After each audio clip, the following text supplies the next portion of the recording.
Bismillahirrahmanirrahim. Assalamualaikum warahmatullahi wabarakatuh.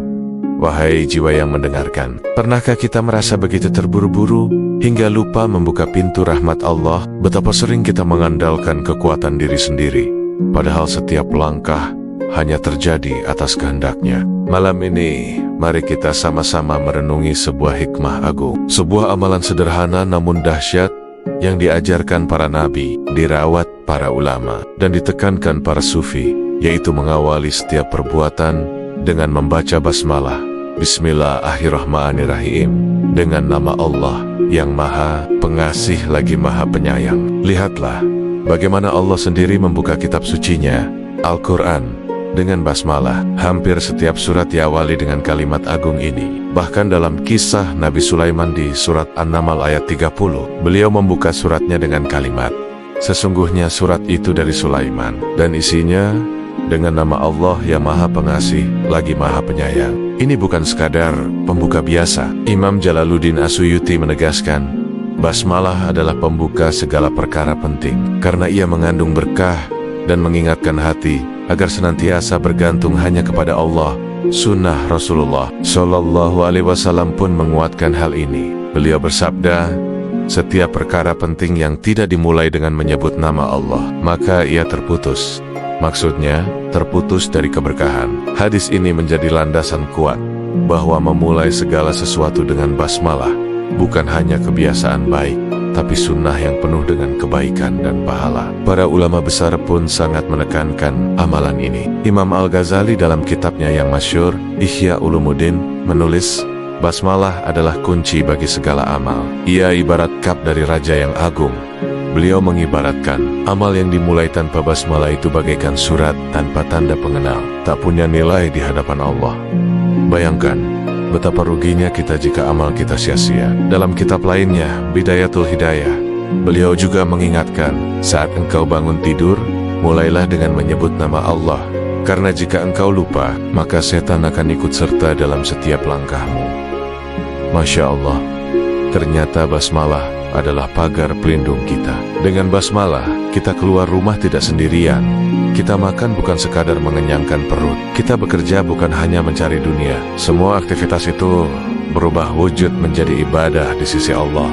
Lalu, bagaimana para sufi, para ahli tasawuf memaknai basmalah? Mereka menyelaminya dengan hati. Bismillah artinya memutus keakuan. Ini bukan tentang aku, bukan tentang kekuatanku, tapi dengan nama Allah. Ar-Rahman adalah kasih Allah yang begitu luas, meliputi semua makhluk, bahkan yang sedang berbuat dosa sekalipun. Sedangkan Ar-Rahim adalah kasih sayang khusus yang Allah berikan hanya kepada hamba-hambanya yang beriman. Para sufi berkata, siapa yang membaca basmalah dengan penuh kesadaran, ia sedang menenggelamkan dirinya dalam lautan rahmat Allah. Subhanallah, setiap amalnya akan terapung indah di atas samudera kasih sayangnya. Basmalah bukanlah sekadar ucapan di bibir. Ia adalah kunci rahasia kehidupan. Imam Ja'far Asy-Syadiq pernah berkata bahwa basmalah itu lebih dekat kepada seorang hamba daripada urat lehernya sendiri. Siapa saja yang membacanya dengan ikhlas, maka seluruh pintu kebaikan akan dibukakan untuknya. Basmalah adalah pelita yang menyingkap kegelapan, benteng yang kokoh menghalangi gangguan setan, dan doa yang mampu mengubah amal kecil menjadi bernilai besar di mata Allah. Mari kita lihat contoh praktis dalam keseharian kita. Saat makan dan minum, Rasulullah berpesan, wahai anak kecil, sebutlah nama Allah.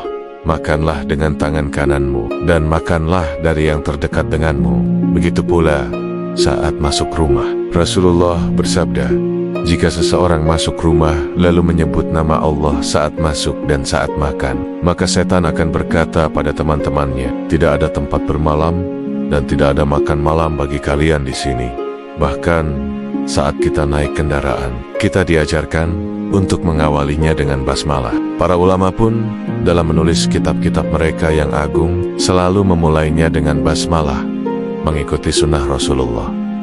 Dimensi batin dari basmalah ini sungguh luar biasa. Para sufi menjelaskan, orang yang membaca basmalah di awal amalnya seolah sedang menyerahkan kendali dirinya sepenuhnya kepada Allah.